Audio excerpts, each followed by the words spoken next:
This is an LA Times Studios podcast.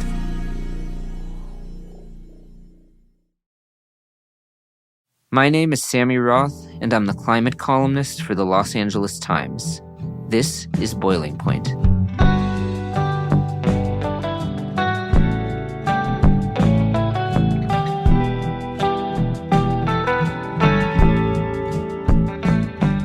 In 2016, at the end of the Obama administration, there were huge protests against the Dakota Access Pipeline in North Dakota.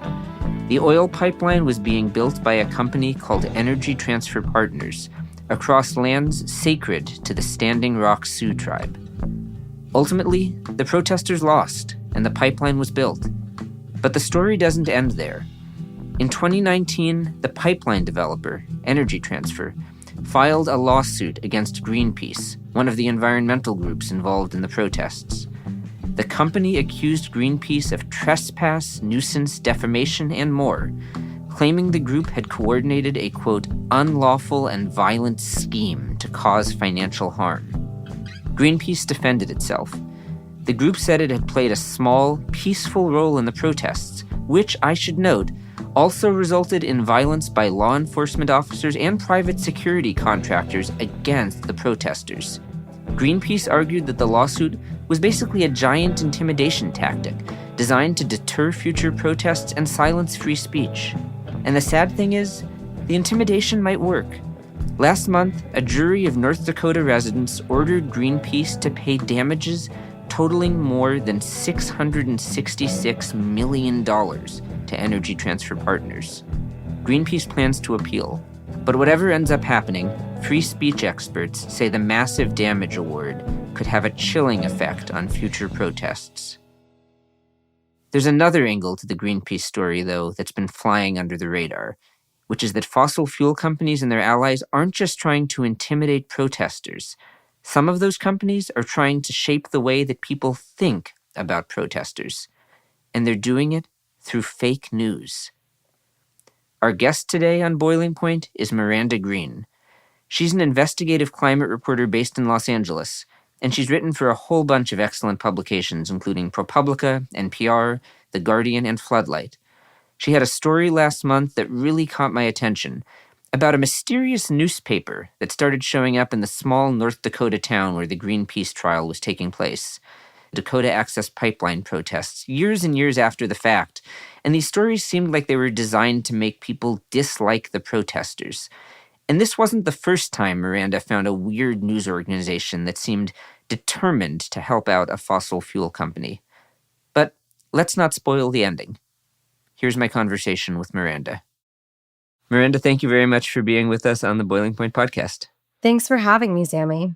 So there have been a lot of stories about this verdict against Greenpeace, this nearly $670 million verdict, huge number. There's been less focus on this aspect of the story that you've been covering, this news source, supposed news source, Central ND News, that maybe was influencing jurors in Morton County, North Dakota. I'm so curious how and why you started covering this this story. Tell us a little bit about how you got into this and about this quote-unquote newspaper, the Central ND News. Yeah, so I was first flagged to this newspaper, and some people are calling it a political mailer. Some people are calling it junk, but it looks like a newspaper. It's broadsheet. Last fall, I was alerted to this paper by locals. Some people were tweeting about it, and I immediately recognized it as an entity coming from a right-leaning political group that makes these papers called Metric Media. And so last fall, I decided to dive into why these papers were showing up in people's homes in Morton County, North Dakota, very specifically in a very small town called Mandan. And this is where these protests took place over the Dakota Access Pipeline back in 2016-17. Exactly. But at the time that these papers showed up, it was really unclear why this area was being targeted. You know, on its surface, this looks like a normal paper. It had kind of articles across the gambit. It's in this very red community, and it was before the election. So people thought that maybe it had something to do with the political election. But if you looked closely within the paper, you notice that there was a specific series within the paper that said, on this day in October 2016. Seems like a really random date to be almost a decade earlier. And all those articles specifically were about protesters against the Dakota Access Pipeline back in 2016 and really had a negative slant on how these protests impacted the town. And as I started digging into this, I realized that there was most likely a very big reason why these papers were happening is the way they were. It wasn't tied to the election. It was tied to a very large trial that was set to take place. Some were calling it the trial of the century in North Dakota early next year against Greenpeace. We'll be back after a quick break.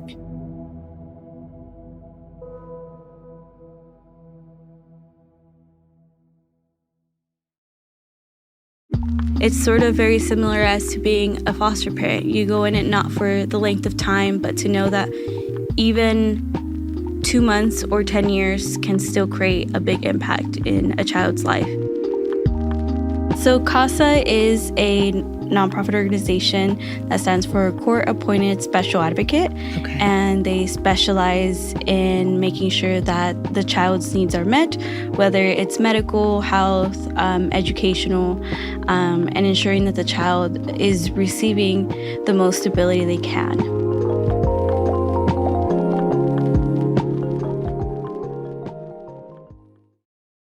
So this trial has now taken place. This huge verdict was awarded by jurors in Morton County against Greenpeace, nearly $670 million. So you're saying that what you learned in your reporting, or what you think you figured out here, was that whoever was putting out this newspaper, you think they were trying to influence the outcome of this trial? That's what it felt like. I mean, it definitely felt like the specific messaging within this paper was targeted. It was targeted at reminding the community of what it was like during that period of time when the Dakota Access Pipeline was being protested, and what kind of how frustrating it was for locals, how it cost a lot of money in the county to clean up the trash that came from them, how people were arrested, how that took money out of the coffers for law enforcement. And one of the reasons why it seemed targeted was because there was a trial happening and they needed to specifically find a jury. And actually, after my reporting on this, specifically highlighting that this paper was happening, Greenpeace flagged this as potential jury tampering and actually tried to get the judge to offer them an extension to look into where this paper was coming from, to look into who was paying for it, and they tried to argue that this was likely trying to tamper with the jury because it's such a small pool in Mandan. And Mandan's not a big place, right? 25,000 people, am I remembering correctly? Super tiny, rural community. It's largely most of the people that work there do have connections to the oil and gas industry, are pro the fossil fuel industry because of that. But it's also, a lot of, farmers, a lot of everyday folk. And a lot of them hadn't really been thinking about this. I talked to someone who specifically told me, a lot has happened since then. We have had COVID. We've had multiple elections. We've moved on until something kind of sparked us to remember. And that is kind of what the argument was, and a lot of people believed was happening with this paper. There's a huge context here with the Dakota Access Pipeline and the protest in the Standing Rock Sioux tribe, which was at the center of protesting this oil pipeline. But before we get into that context, I mean, I got to ask you, this company Metric Media, which you've reported on before, tell us who they are and what you've learned about them, and why it's important that this company specifically was behind this quote-unquote newspaper. So Metric Media is a right-leaning organization that owns about 1,100 news sites across the country. It's run by a former TV news reporter named Brian Timponi. He runs about 8 different companies that all are within what we call this Metric Media network.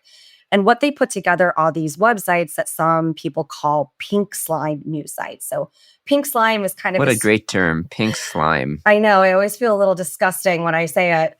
Where does that even come from? It's a term that originally comes from the meat industry. So it's kind of like when you think of the filler meat in foods like hamburgers. It's originally meat, but it's filled with a lot of stuff. It's says it's one thing, but if you look closely, it's not really what it seems. And that is how they describe these papers. They look like news on the outside. They have columns. They have articles, they have headlines. But if you look closely, they're one-sided. They might not have bylines. Some of the articles all say one thing. They seem to really push a narrative. They're not what we think of as traditional ethical news. Okay. So Metric Media. So go on. Who are they, and tell us what you learned about their funding. What were they really doing here, and what have they been doing in other cases where you've seen their work? So Metric Media has for years been tied to kind of a pay-to-play philosophy where many different reporters have found that they oftentimes take payments from different candidates or different PACs or different backers in the lead up to major elections. You will find some of these newspapers showing up at people's doorsteps before major elections, or as those areas are really looking at specific culture news topics. So this happened earlier last year when it came to cultural wars over the future of abortion rights. A paper that really started pushing Catholic news ideals showed up on people's doorsteps. We saw this happening actually recently with the Supreme Court in Wisconsin. Another Metric Media newspaper showed up at people's doorsteps, really pushing the Republican candidate. And so they have been tied to taking money to specifically push these initiatives. So when we saw this happening in North Dakota, my eyebrows went up, and actually ended up finding that there was a money link here. So back to the Greenpeace trial, Energy Transfer is the pipeline company that is suing Greenpeace. And they were suing Greenpeace specifically saying that the protests were organized by Greenpeace and that Greenpeace was specifically responsible for defaming the company and responsible for millions of dollars in damages. And what we found is actually looking at financial documents. Energy Transfer's then CEO, now chairman, Kelsey Warren, had donated $5 million to a super PAC. And this was days before this paper showed up on people's doorsteps. And then shortly thereafter, that super PAC paid money to a media company owned by Brian Timpone in the Metric Media Network for quote unquote media services. And then these papers showed up.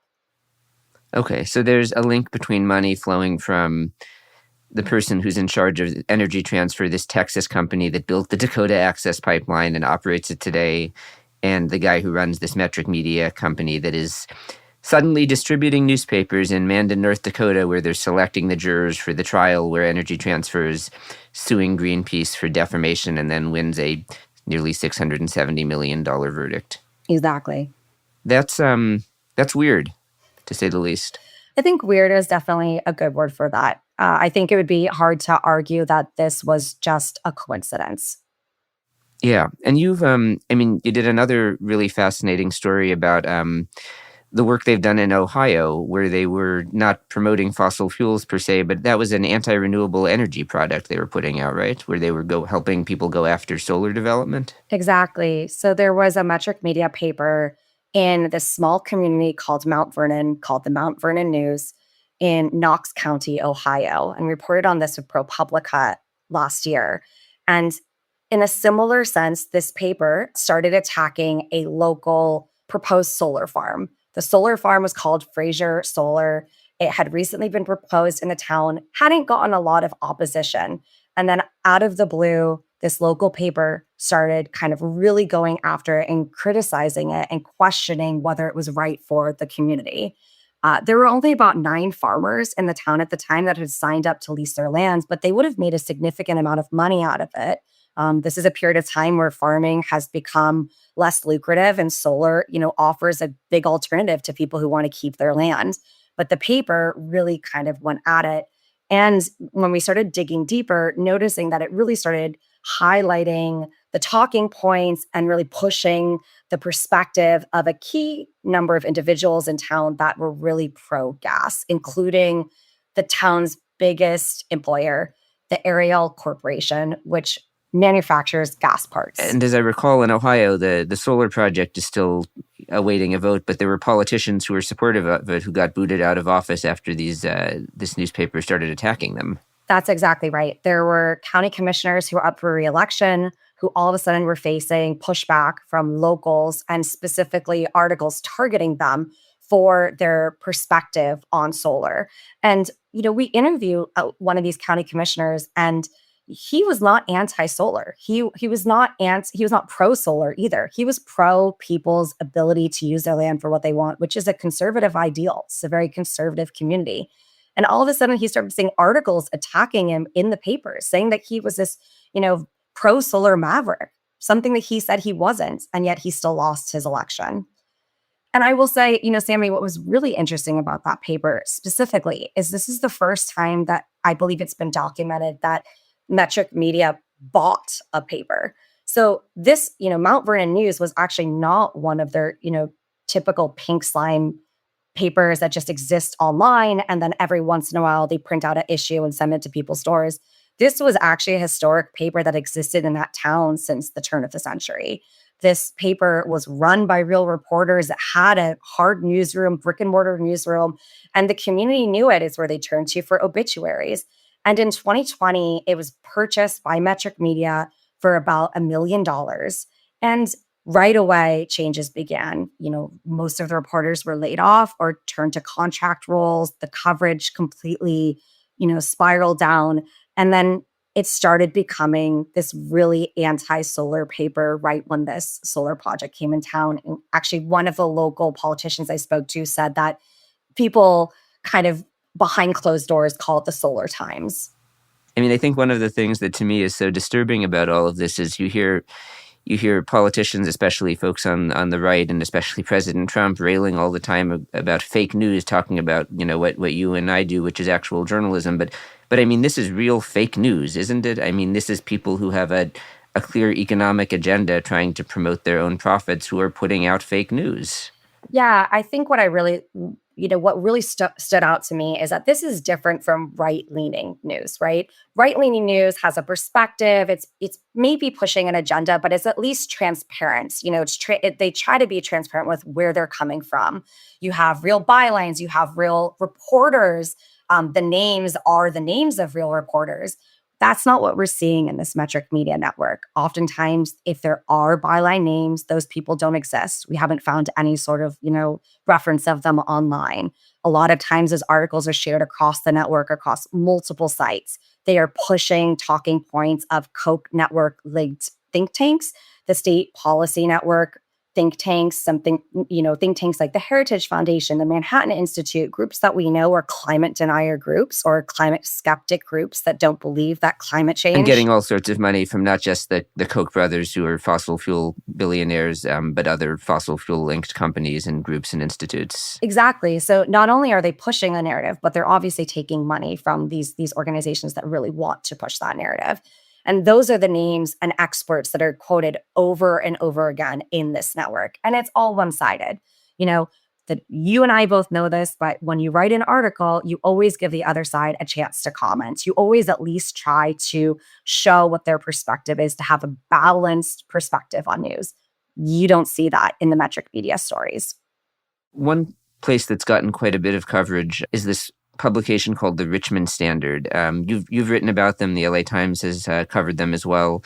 This is a publication in Richmond, California, in the Bay Area, in the East Bay. It's a town that is best known outside of the Bay Area for being home to a Chevron oil refinery, the first oil refinery on the West Coast. The Richmond Standard is the only, it's sort of the big major local publication in Richmond. It's owned and operated by Chevron, which owns the oil refinery. And I'm curious, because when you did your story about it, you pointed out that they basically don't do critical coverage of the refinery when there are spills or explosions or leaks. They'll occasionally refer to it, but they're not going to give you the full story of all of the fallout and danger from the pollution. They're mostly writing nice stories about the town or nice stories about Chevron. One thing I'm curious about is they are putting names on stories. It seems like they are admitting that they're Chevron. Is that any better to you, or is this or is this equally bad as what Metric Media is doing? You're right, Sammy. I think what's different about what the Richmond Standard is doing is that they are transparent that it is a Chevron entity, but transparent to a degree. They are run by a PR company. Sam Singer owns the PR company in the Bay Area. And on the website, it says Chevron. But if you click into any of the articles, so let's say someone shares it to you via Twitter or someone texts it to you, nowhere on the individual pages does it say owned and operated by Chevron. And oftentimes the site actually does a wire service where it works with other local newsrooms across the Bay Area. When those are reprinted in their papers, nowhere does it say a Chevron entity. And so, one, that is a bit disingenuous in the sense that people don't know what they're reading unless they really go looking for it, which most people don't have the time to do. But secondly, as you mentioned, it's when you look at the reporting cumulatively, you see that there really is a slant there. The articles oftentimes don't report on Chevron itself. They do great community profiles. They oftentimes dive into, reports of theft or issues with crime in the area or what's happening at the local schools. But what they don't report on are bad air days or flaring incidents that happen unless they really can't avoid it. So, for example, just before I came into town last year to report that story, Chevron had actually been doled out a major fine. It was one of the largest fines that had been given to an oil and gas company in California's history. We're talking millions and millions of dollars. And the other publications that covered this talked about this as a significant win for the state, that it was a big dent on Chevron, and really a conversation about how the state has really been pushing harder to kind of reel in these oil and gas companies and these major polluters. Chevron instead wrote in the Richmond Standard that this was a major win for the community because Chevron had agreed to reinvest in the community, made it seem like it was something that they had come to on their own to benefit the greater Richmond area, which just simply wasn't the case. And I think one thread that I've picked up in your coverage and that isn't especially surprising to me as a reporter is that especially when there's so much information kind of just being pushed at people now from so many different sources. I mean, far beyond traditional news outlets, from social media and from YouTube and from just every, streaming, every means available. It's just hard for most people to really know what to trust, what not to trust, what to believe, what to take with a grain of salt. Like, my guess is to a lot of people, if they see the Richmond Standard pop up, there's just not the sophistication, because I don't want to, sound like I'm insulting anyone, but it's just, how are you supposed to know that that's Chevron and that you shouldn't trust it? You haven't heard of it, but I'm guessing that most people don't realize that that's something that they should be skeptical of. I think that it also goes the other way. I think that there has been a move towards people trusting local news sites and alternative sites more than mainstream media. And so when you're a local in this area and you see an article that's specifically about your area, you might not feel like there's a reason for why you should be skeptical. Why would there be a local newspaper that, is disingenuous? That seems odd. Maybe MSNBC, but not, the Richmond Standard. And so I think you are more likely to believe that. And these papers are doing that on purpose. They know that people are distrusting of mainstream media, but still interested in news. And they're filling a void. And especially in a community like Richmond, which does not have an alternative daily paper, it's a bit of a news desert. And so not only is it tapping into people's baser inclinations to be skeptical of national news, there's no alternative that's kind of criticizing or challenging the way that they're writing the articles they're writing.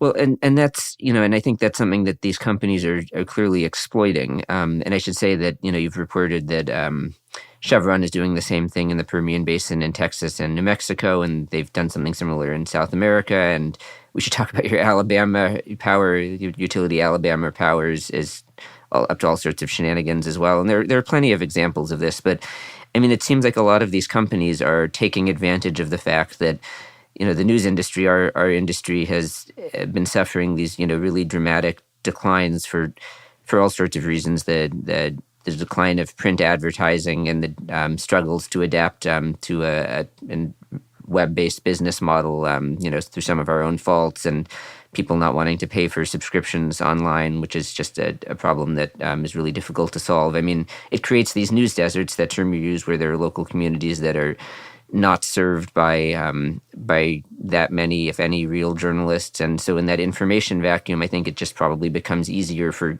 companies to say, ooh, we can swoop in here and turn the narrative to our advantage. Yeah, what we called it in the piece was a bit of a news mirage.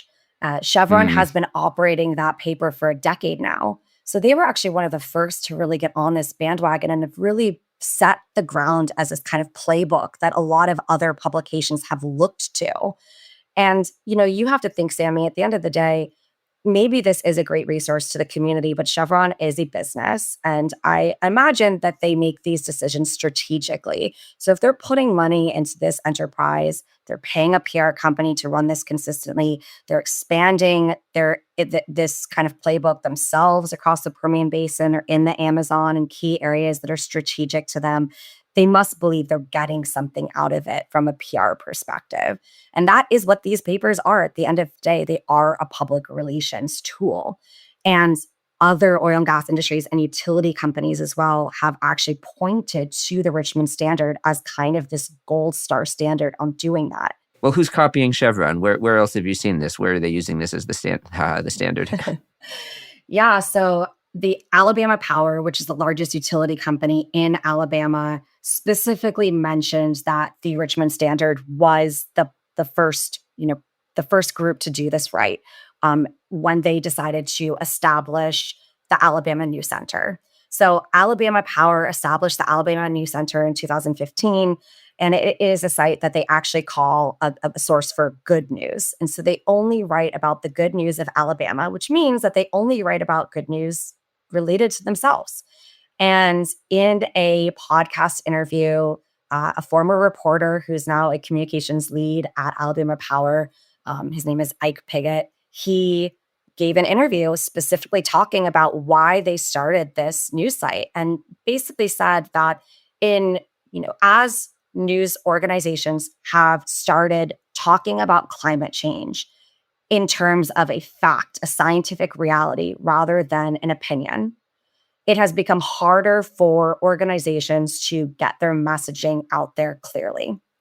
And so instead of pitching news reporters like you and me stories and hoping that they land and hoping that they're written correctly, they have decided it makes more sense to create sites where they can directly push their messaging to readers. And that is what the Richmond Standard was doing. And that is what Alabama Power sought to do with the Alabama News Center.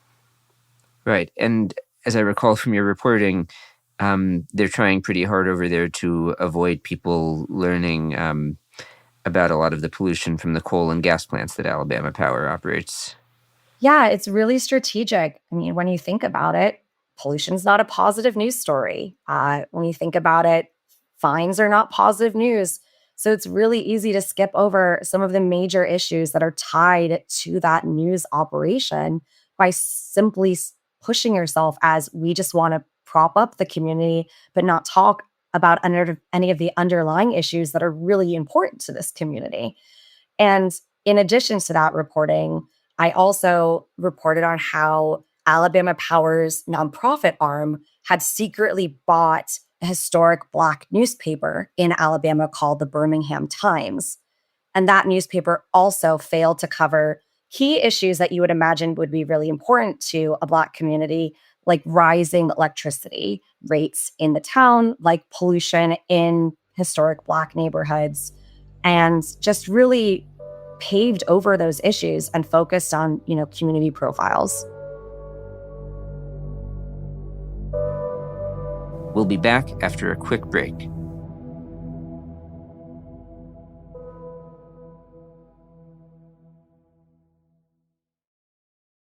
It's sort of very similar as to being a foster parent. You go in it not for the length of time, but to know that even 2 months or 10 years can still create a big impact in a child's life.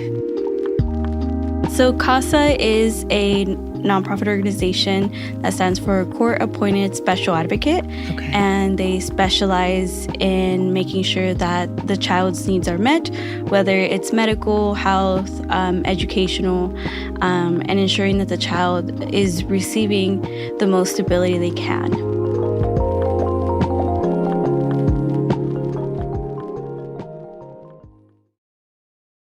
Miranda, I'm so curious. I mean, you've covered so many specific examples of this news mirage or pink slime phenomenon having to do with fossil fuel companies or related entities. Do you have a sense of how common it is, or has anyone studied just, is this just happening in these handful of places that you've covered, or do you think it's much more common and we just don't have a good way of measuring it yet? What do you think about that? It's an area that really hasn't been studied that much. And it's one of those areas that I kind of came into through one story and then interviewed people and they said, "Oh, you think this is interesting? You should check out what Alabama Power is doing." So I wrote on Alabama Power. And then as I was reporting on them, they mentioned in the interview, we really took our ideas from the Richmond Standard. And so then I jumped over to report on the Richmond Standard. It has been a bit of a rabbit hole. I realized only as I was reporting each story how big this network is, how they're pulling from each other, how much money is here, how they're interlinked. And I really do think that it's continuing to grow. I have people who reach out to me and say, "This is happening in my community. Can you take a look?" I've had, sources who used to work at Metric Media who've talked to me and said, "I know exactly what they're building." So it really is a pretty big network. And I think, with the advent of the internet, we have infinite possibilities with what they will do with us. I liked it better when we had fewer than infinite possibilities. Like, a lot of possibility is good, but infinite is maybe too many. It's overwhelming. It's overwhelming. And that's what makes it so hard to know what's reliable and what's not. We have, reporters who are being cut from really important jobs that are starting Substacks. And so, now we have real reporters on these news sites, and then we have fake reporters that don't actually exist that are run by PR sites. And I will admit that it's really hard. I think that it means that the public just has to be really thoughtful and really pointed with where they get their news. They need to go to the homepages and look and see who pays for that company, who it's supposedly backed from. They need to be critical of what the articles that they're being shared, but it's not it's not something that the everyday person does, and that's by design. One big picture question I have here, and maybe we can return to Miranda, North Dakota for this one, is just how effective this all is. I mean, and I know this is a pretty hard question to answer, but I'm curious your sense. Do you think this central ND news product from Metric Media, I mean, do you think it did help sway the jurors? Is there any way to gauge that? I think it's really hard to gauge the impact at the end of the day. I do know that many, many people saw these papers. I do know that, I spoke to many individuals who said that they hadn't really thought about these issues until they saw these newspapers. So in terms of giving an impression to readers that they might not have had, I do think that it's very successful. One of the things that is very clear with the way that a lot of these papers operate, and we just talked about a newspaper in Alabama, we talked about a newspaper in Ohio, we talked about a newspaper in North Dakota. These are red states, and these issues that they're pushing are conservative issues. So they're not necessarily trying to change people's opinions. They're trying to make sure that people have the same perspective on key culture war issues. They're essentially making sure that there is a major group of individuals that create a consensus on these issues that are key to whoever's funding these papers. And it's so ironic then that you hear so much from the right. I mean, and I think about free speech and preserving the ability to everyone can share their point of view. When I think the reality here is that when it seems there's this really concerted effort here to drown out dissenting opinions and enforce this rigid orthodoxy, which is I mean, it speaks to why we need journalism. I mean, we need actual reporters to represent all legitimate, thoughtful, fact-based sides, and it's unfortunate that there are fewer and fewer of us. So I'm glad you're out there telling these stories and bringing truth to light. So please, if you can, keep doing that.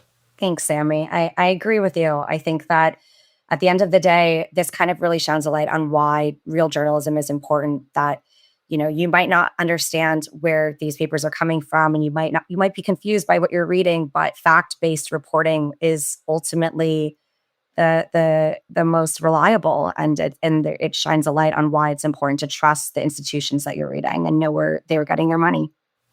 And I will say that, as you've noted here, in all of Miranda's stories, she has reached out to the parties involved and offered them the chance to comment. And where they have responded to her, she's included their comments, including where their comments have criticized her personally. And that is how journalism is done. So, Miranda, thank you very much for being with us on the Boiling Point podcast. Thanks, Sammy.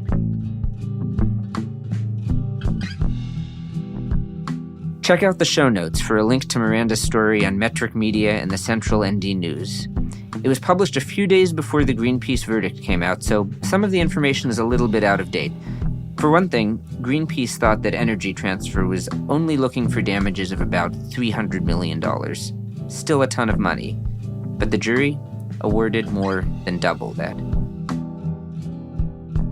If you're a fan of this show and want to support it, please be sure to follow us on Apple, Spotify, or wherever you get your podcasts. It would help us tremendously. Thank you. Thank you for listening to Boiling Point. I'm your host, Sammy Roth. My producers are Mary Knopf and Jonathan Shiflett. Sound design and original music by Jonathan Shiflett. Elijah Wolfson is our editor. Denise Callahan is our studio manager. Ben Church is our production manager. Nick Norton is our engineer. Special thanks to LA Times studio president Anna Magzanian, president and chief operating officer of the Los Angeles Times, Chris Argentieri, and executive editor of the Los Angeles Times, Terry Tang. Boiling Point is executive produced by Darius Derrickson and created by me, Sammy Roth.